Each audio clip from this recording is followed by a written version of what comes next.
आज के लोग आज की इन गतिविधियों को, आज के इन राजनीतिक गतिविधियों को समझ नहीं पा रहे हैं।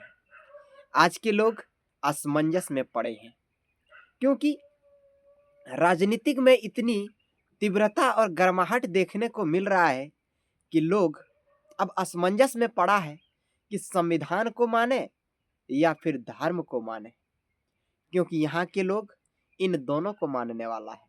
यहाँ के लोग धार्मिक प्रवृत्ति के भी हैं और सांस्कृतिक प्रवृत्ति के भी हैं और संवैधानिक प्रवृत्ति के भी हैं, क्योंकि यहाँ पे विभिन्न जाति के लोग रहते हैं, विभिन्न समुदाय के लोग रहते हैं, विभिन्न धर्म के लोग रहते हैं।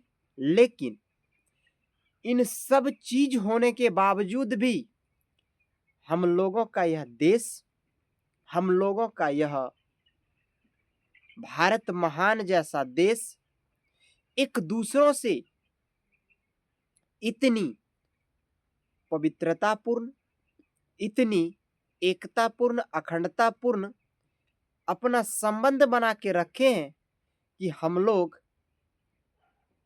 ईदगाह में अपने मुस्लिम भाइयों के घर जाते हैं। हमारे मुस्लिम भाई होली में और दिवाली में हम लोगों के घर आते हैं। लेकिन आज की यह सरकार ने हम लोगों की एकता, अखंडता और भाईचारा को ध्वस्त करने का प्रयास कर रहा है। यह चीज तो हम लोग बस सुनते थे कि यदि पुनः मोदी का सरकार बना तो वह संविधान को खदेड़ डालेगा। लेकिन गृह मंत्री महोदय ने जिस तरह की टिक्का टिप्पणी की है, उन बातों से अब पूरे भारत के लोगों को पूर्ण विश्वास हो गया। अब भारत के लोग पूरी तरह से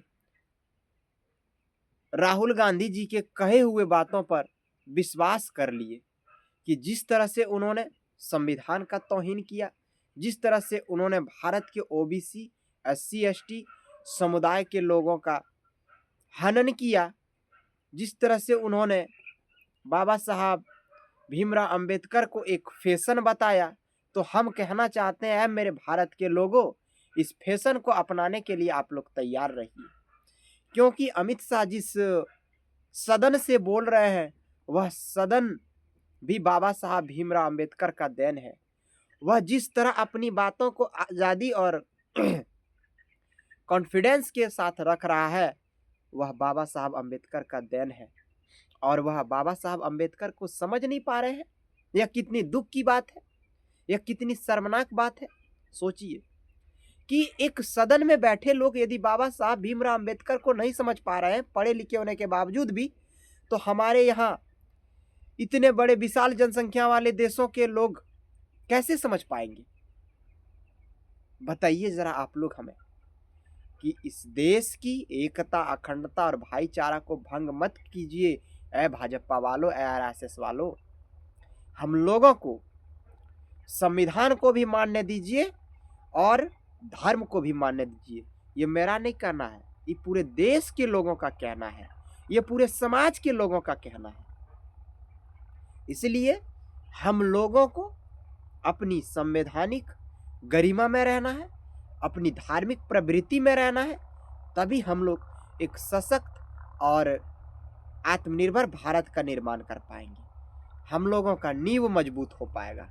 और नहीं तो यदि इन नेताओं के चक्कर में रहेंगे, यदि इन नेताओं के बातों पे चलेंगे, तो हम लोगों को टूटने से, बिखरने से कोई नहीं रोक सकता है। हम लोगों की एकता, अखंडता को भंग होने से कोई रोक ही नहीं सकता है मित्रों। इसलिए अपनी एकता, अखंडता और भाईचारा को हम लोगों को कायम रखना है और बाबा साहब भीमराव अंबेडकर की इस संविधान को हर एक घरों तक पहुंचाना है, ताकि हर एक बच्चा अपने इस हक को, अपने इस संविधान को जान पाए और मान पाए। अपनी धार्मिक प्रवृत्ति को सब कोई समझ पाए।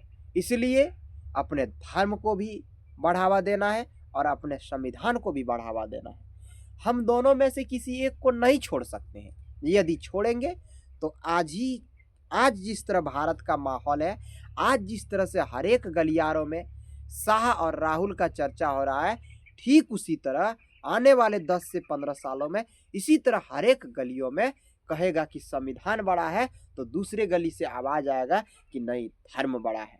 इसलिए हम लोगों को अपनी संविधान को भी बड़ा रखना है और धर्म को भी बड़ा रखना है। तो उसके लिए हम लोगों को अपना शिक्षा का साथ नहीं छोड़ना होगा। यदि शिक्षा के साथ छोड़ेंगे तो इन जैसे बकलेल आदमी जाकर के सदन में बैठेगा। ये बकलेल सब मतलब क्या बोले इसको, अब ये बकलेल सब जो है कभी अंबेडकर का मुद्दा उठाएगा तो कभी मर्यादा पुरुषोत्तम श्री रामचंद्र का मुद्दा उठाएगा, जेन्युइन मुद्दा नहीं उठाएगा। इसलिए इन बकलेलों के बाद जो नंबर है आपका भी हो सकता है, मेरा भी हो सकता है, आने वाले इस भारत के भविष्य में किन्हीं का भी हो सकता है। इसलिए शिक्षित रहना है, संगठित रहना है और संरक्षित रहना है। वीडियो अच्छा लगे एक लाइक, एक शेयर और चैनल पे जो नए हैं वह चैनल को सब्सक्राइब जरूर कीजिएगा, क्योंकि प्रतिदिन इस तरह के वीडियो हम आप सब तक पहुंचाने का प्रयास कर रहे हैं। जय हिंद, वंदे मातरम साथियों।